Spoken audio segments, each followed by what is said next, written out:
And now for your favorite section, the nation's sharpest opinion. Ladies and gentlemen, the Congress party Soros link has always been spoken about. And I would just want to begin by saying that before I put 10 questions tonight, I want to begin with a broad thought. And the broad thought is this, ladies and gentlemen. Soros is anti-India. Congress is very close to Soros. If Soros is anti-India and the Congress is close to Soros, and the Congress and Soros work together, what does that make the Congress party? I'm not calling them anti-India. You decide for yourself. If your best friend is anti-India and you continue to keep that level of closeness and friendship with that best friend, then what does that make you? There are 10 questions that the Congress party needs to answer tonight. First, is or is not Sonia Gandhi co-president of the Forum of Democratic Leaders in Asia Pacific? Question 2, is this forum financed significantly or entirely or majorly by a man called George Soros? Mallikarjun Kharge, don't run from that question. Answer it. Answer it.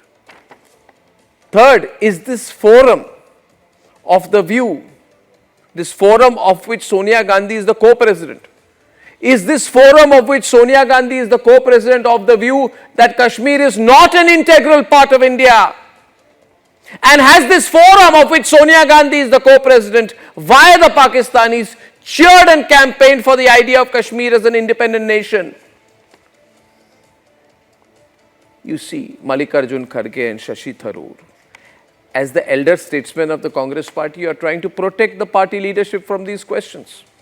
But Mallikarjun Kharge or Shashi Tharoor must also clarify whether any of them also have very close relationships with Soros. Have you, Mr. Kharge? Did you, Mr. Tharoor?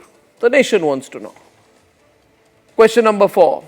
Did members of the Rajiv Gandhi Foundation, which received money allegedly from the Chinese embassy as well at one point of time in the past, participate or finance in activities of the Soros-backed FDL?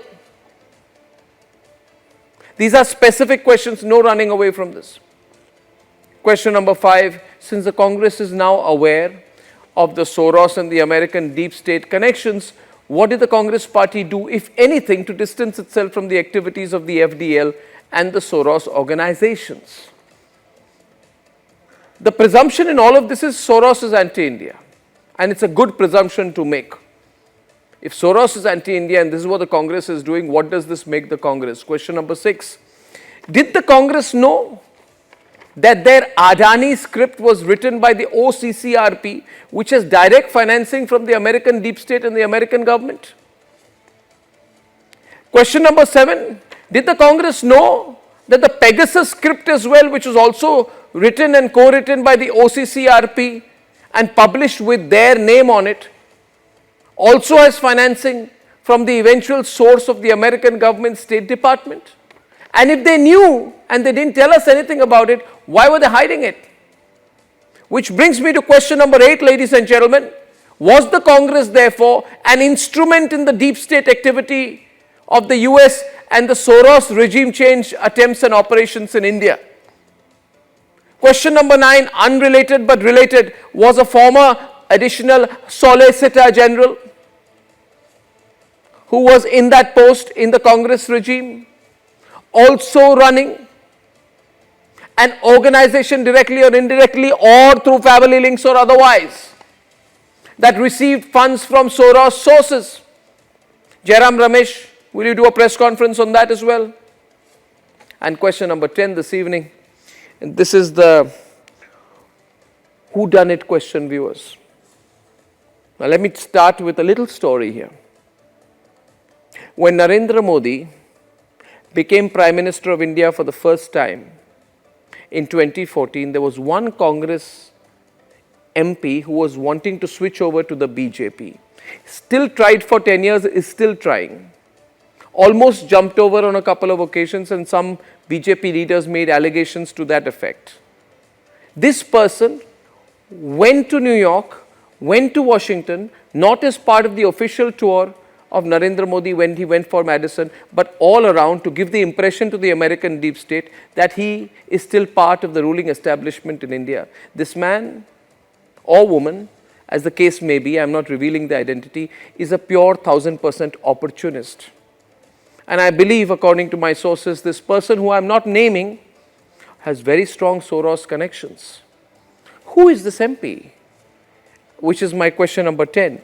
Is there a specific MP in the Congress party who is very, very, very, very, very close to George Soros and is also involved, unfortunately, in parliamentary panels which are then involved in matters related to defense, national security, foreign policy, strategic affairs? Can you have Soros MP in that position with that level of security access, information access? Is that not a threat to the country? Ladies and gentlemen, if you can, take this video and forward it to as many people, because I made a point on the deep state earlier. I'm going deeper into my point on the deep state. And my point is this: Republic believes, I believe it's nation first, no compromise. Nation first. But there are some people for whom the country doesn't matter. These are the same people who even question the idea of India as a nation. These people are dangerous for the country. We must question them. We must take them on.